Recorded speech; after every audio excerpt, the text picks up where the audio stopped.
Hello दोस्तों, आपका स्वागत है इस नए वीडियो में। आइए मिल के इस नए वीडियो का आनंद लेते हैं। इंडिया, भारत, हिंदुस्तान, नाम सुनकर ही हर भारतीय का सीना गर्व से चौड़ा हो उठता है। और अगर आप एक सच्चे भारतीय हैं तो आप सभी को मेरा नमस्कार। मेरा भारत महान सब बोलते हैं, पर क्यों महान ये कुछ ही लोगों को पता है। आज मैं आपको अपने महान देश की महानता के बारे में बताने जा रहा हूँ। इस देश का अपना अलग ही गौरवशाली इतिहास रहा है। प्राचीन सिंधु घाटी सभ्यता और बड़े बड़े साम्राज्यों का विकास स्थान रहे भारतीय उपमहाद्वीप को इसके सांस्कृतिक और आर्थिक सफलता के लंबे इतिहास के लिए जाना जाता रहा है। भारत नाम एक प्राचीन सम्राट भरत, जिनकी कथा श्रीमद् भागवत महापुराण में भी है, उन्हीं के नाम से लिया गया है। हिंदुस्तान, जिसका अर्थ है हिंद की भूमि, यह नाम विशेषकर अरब ईरान में प्रचलित हुआ। ईरान से आए आक्रमणकारी स का उच्चारण ह से किया करते थे। इस प्रकार उन्होंने सिंधु को हिंदू कहा और भविष्य में आगे चलकर इसका नाम हिंदुस्तान पड़ा।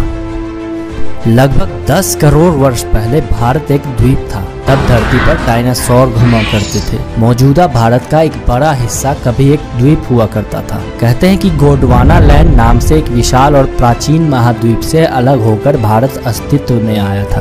अब ये तो हो गई भारत की अस्तित्व की बातें। अब बात करते हैं इसकी महानता के बारे में।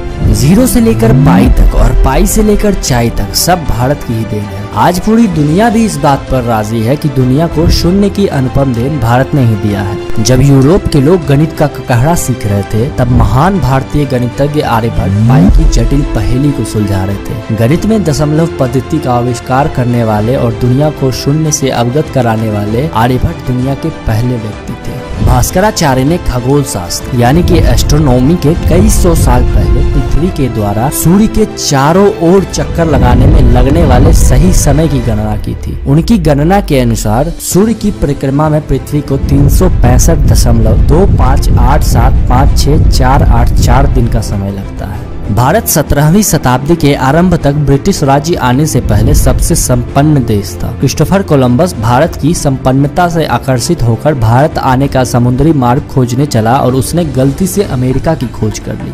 आजकल के लोग अपनी सुंदरता को लेकर बहुत चिंतित रहते हैं और जिसके पास धन है वो सुंदर बनने के लिए प्लास्टिक सर्जरी तक भी करवाता है। पर क्या आपको पता है कि प्लास्टिक सर्जरी का आविष्कार भारत में ही हुआ था? सुश्रुत को फादर ऑफ सर्जिकल मेडिसिन माना जाता है। लगभग 2600 वर्ष पहले सुश्रुत और उनके सहयोगियों ने cataract, prostate liver fracture, bladder stone, plastic surgery और ब्रेन सर्जरी जैसे बड़े बड़े सर्जरी का इजाद किया था। विश्व का सबसे प्रथम विश्वविद्यालय 700 BC में तक्षशिला में स्थापित किया गया था। इसमें 60 से अधिक विषयों में 10,500 से अधिक छात्र दुनिया भर से आकर अध्ययन करते थे। नालंदा विश्वविद्यालय 4वीं शताब्दी में स्थापित किया गया था, जो शिक्षा के क्षेत्र में प्राचीन भारत की महानतम उपलब्धियों में से एक है। क्या आपने कभी चेस खेला है? अगर हाँ तो आपको ये जानकर खुशी होगी कि इसका आविष्कार भारत में ही हुआ था। पर आपको ये पता है कि सबसे पहले चेस का आविष्कार त्रेता युग में ही हुआ था। और यह जानकर आश्चर्य होगा कि इसका आविष्कार रावण की पत्नी मंदोदरी ने सबसे पहले किया था। पौराणिक शास्त्रों के अनुसार इस खेल का आविष्कार लंका के राजा रावण की रानी मंदोदरी ने इस उद्देश्य से किया था कि उसका पति रावण अपना सारा समय युद्ध में व्यतीत न कर सके।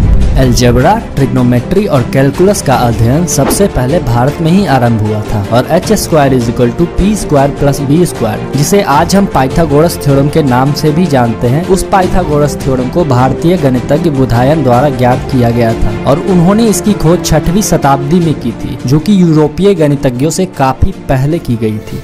सांप सीढ़ी का खेल 13वीं शताब्दी में संत ज्ञानदेव द्वारा तैयार किया गया था। इसे मूल रूप से मोक्ष पट कहते थे। इस खेल में सीढ़ियां वरदानों का प्रतिनिधित्व करती थी, जबकि सांप अवगुणों को दर्शाते थे। इस खेल को कौड़ियों तथा पाशों के साथ खेला जाता था। आगे चलकर इस खेल में कई बदलाव किए गए, परंतु इसका अर्थ वही रह जाता है। अर्थात अच्छे काम लोगों को स्वर्ग की ओर ले जाते हैं, जबकि बुरे काम दोबारा जन्म चक्र में डाल देते हैं। जैन धर्म और बौद्ध धर्म की स्थापना भारत में क्रमशः 600 BC और 500 BC में हुई थी। युद्ध कलाओं का विकास सबसे पहले भारत में ही किया गया था और ये बौद्ध धर्म प्रचारकों द्वारा पूरे एशिया में फैलाई गई। भारत ने दुनिया को योगा दिया, जो कि 5000 वर्ष से भी अधिक पहले का है। अब ये तो हो गई पुरानी बातें, आइए चलते हैं नए भारत की ओर, जिसे हम इंडिया के नाम से जानते हैं।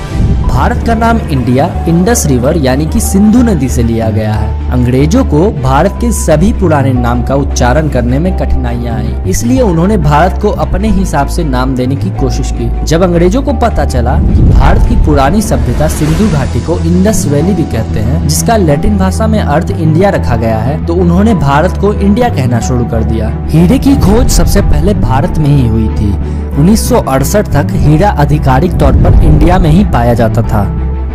इंडिया के पहले रॉकेट को एक साइकिल पर और सैटेलाइट को एक बैलगाड़ी पर लाया गया था। हमारे वैज्ञानिक आसमान को मुट्ठी में करने के सफर पर साइकिल और बैलगाड़ी के जरिए निकले थे। इससे भी ज्यादा रोमांचकारी बात यह है कि भारत ने पहले रॉकेट के लिए नारियल के पेड़ों का लॉन्चिंग पैड बनाया था। 15 अगस्त 1969 इस दिन डॉक्टर विक्रम साराभाई ने इसरो की स्थापना की थी। तब हमारे वैज्ञानिकों के पास अपना दफ्तर नहीं था। वो एक कैथोलिक चर्च सेंट मैरी के मुख्य कार्यालय में बैठकर सारी प्लानिंग करते थे। अब पूरे भारत में इसरो के 18 से भी ज्यादा सेंटर हैं। बजट की कमी के बावजूद भी भारत के अंतरिक्ष कार्यक्रम दुनिया के टॉप 5 अंतरिक्ष कार्यक्रमों में से एक है।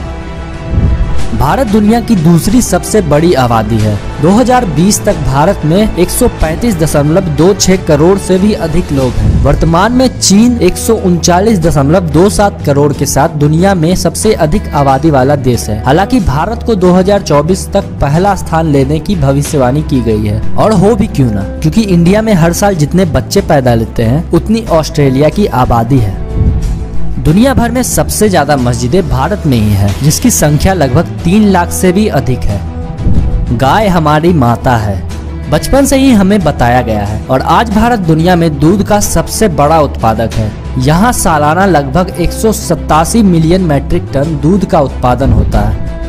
आज भारत की अर्थव्यवस्था विश्व की तीसरी सबसे बड़ी अर्थव्यवस्था है। भारत विश्व का सबसे बड़ा लोकतंत्र और विश्व का 7वां सबसे बड़ा देश तथा प्राचीन सभ्यताओं में से एक है। गंगा, यमुना, सरस्वती यानी कि संगम।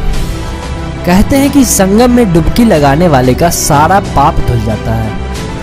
भारत में हर 12 वर्ष के बाद एक धार्मिक कुंभ मेला होता है, और दुनिया में लोगों का सबसे बड़ा जमावड़ा यहीं लगता है, और ये जमावड़ा लगभग 120 मिलियन लोगों का होता है। मेले का जमावड़ा इतना बड़ा होता है कि इसको अंतरिक्ष से भी देखा जा सकता है ना कमाल की बात। अब ये सुनिए, पूरे भारत में हजारों भाषाएं बोली जाती है। हिंदी और अंग्रेजी आधिकारिक भाषा होने के साथ यहाँ अन्य 22 मान्यता प्राप्त भाषाएं हैं। हालांकि देश भर में 20,000 से भी अधिक ज्ञात भाषाएं और बोलियां हैं। हिंदी दुनिया में चौथी सबसे अधिक बोली जाने वाली भाषा है, और अंग्रेजी दुनिया भर में सबसे ज्यादा भारत में ही बोली जाती है। हमारे भारत में देश की सेवा करने का इतना जुनून है लोगों में कि वो सेना में भर्ती होने के लिए अपनी जी जान लगा देते हैं, और यही वीरता हमें वर्तमान में दुनिया की तीसरी सबसे बड़ी सैन्य शक्ति बनाती है, जिसमें करीब 1.39 मिलियन से भी अधिक सक्रिय सैनिक हैं। और यही नहीं, भारत दुनिया का सबसे बड़ा हथियार निर्यातक देश है, पर फिर भी भारत ने अपने 1 लाख वर्षों के इतिहास में किसी भी देश पर पहले हमला नहीं किया। हमारे भूतपूर्व राष्ट्रपति APJ अब्दुल कलाम के सम्मान में 26 मई को स्विट्जरलैंड में विज्ञान दिवस मनाया जाता है। इस दिन अब्दुल कलाम ने स्विट्जरलैंड का दौरा किया था। ये वो वीरों की भूमि है जहां चंद्रशेखर आजाद, भगत सिंह, सुखदेव और राजगुरु जैसे वीर अपनी मातृभूमि की रक्षा के लिए हंसते हंसते अपनी जान कुर्बान कर देते हैं। जहां अतिथि का सम्मान अतिथि देवो भव और क्रिकेट का भगवान सचिन तेंदुलकर हो, उस देश के सम्मान में महान शब्द भी छोटा पड़ जाता है। अब क्या कहूँ यार, मेरे पास इस देश को महान कहने के लिए इतने शब्द हैं कि मैं एक पूरा वेब सीरीज बना सकता हूँ। खैर आज के लिए बस इतना ही काफी है। हमारा भारत महान था, महान है और महान रहेगा। अगर वीडियो पसंद आया हो तो प्लीज लाइक कर देना, अपने दोस्तों को भी जरूर शेयर करना, और कमेंट में जरूर बताना कि आपको ये वीडियो कैसा लगा। एजुकेशन सिस्टम जो है हमारे भारत का, वो कितना महान है, और उसका सबसे जीता जाता एग्जाम्पल है, क्योंकि हम साउथ अफ्रीका में रहते हैं और यहाँ की जो पढ़ाई हम लोग देख रहे हैं, और हमने कंपेयर किया था इंडिया के सिस्टम से जब हम भारत गए थे। तो मैथ है जो मेरे घर के बच्चे जो पढ़ते हैं, वो मैथ इतना आगे है कि हमारे तो बच्चे कर ही नहीं पाए। हाँ, तो उस वक्त आगे। हाँ, अच्छा, मैं अक्सर कभी कभी सोचता था भारत भी है, इंडिया भी है, हिंदुस्तान है, तो आज थोड़ी सी ये चीज़ क्लियर हुई। बहुत बड़े बड़े काम हुए हैं इंडिया में अगर देखा जाए तो। बिल्कुल। जीरो को इन्वेंट किया है अलजबरा हो गया, पाइथागोरस थ्योरम कितना इम्पोर्टेंट है वो। तो मैं तो हैरान हुई थी। अच्छा, सांप सीढ़ी वाला खेल भी इन्होंने बिल्कुल, और शतरंज की तरफ से निकला है। बहुत सारी चीजें ऐसी हैं भाई। मैं से कहते हैं मेहनत। हमारे पास सब कुछ था लेकिन हमने तरक्की नहीं की। इंडिया के पास कुछ नहीं था और इंडिया आज किधर है। और पाई की वैल्यू जैसे फाइंड करना बहुत अचीवमेंट, मतलब आप इसे बहुत डिफिकल्ट है ये। मतलब ये ऐसी अचीवमेंट है ना, ये आपकी कंट्री तक महदूद नहीं है, ये ऑल ओवर द वर्ल्ड चलती है ना, ऑल ओवर द ग्लोब कह सकते हैं आप। ऐसी ही मजेदार वीडियो देखने के लिए सब्सक्राइब करिए हमारे चैनल को और लाइक एंड शेयर करना बिल्कुल भी मत भूलिएगा। जय हिंद।